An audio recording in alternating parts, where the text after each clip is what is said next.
បងនិយាយភ័យព្រួយស្រួលណាស់តែទង្វើបងវិញ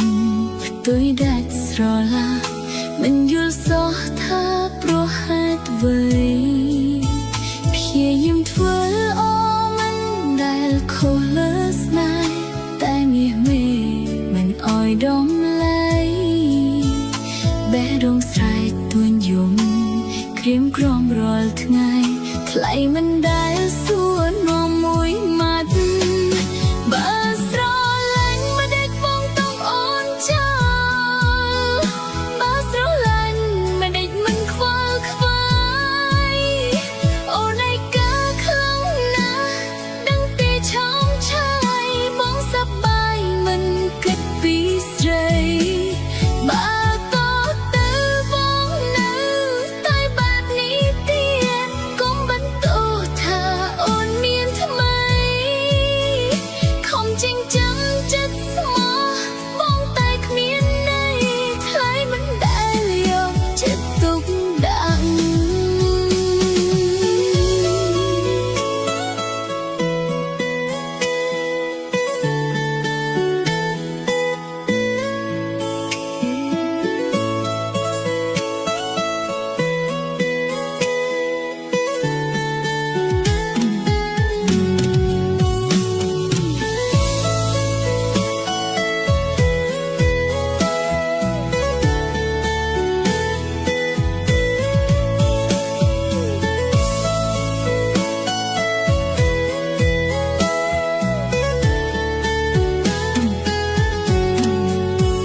បងនិយាយ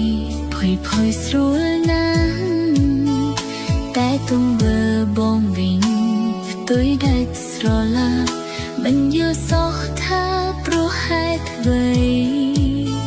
ព្យាយាមធ្វើអូមិនដែលខុសលើស្នេហ៍តែមាសមេ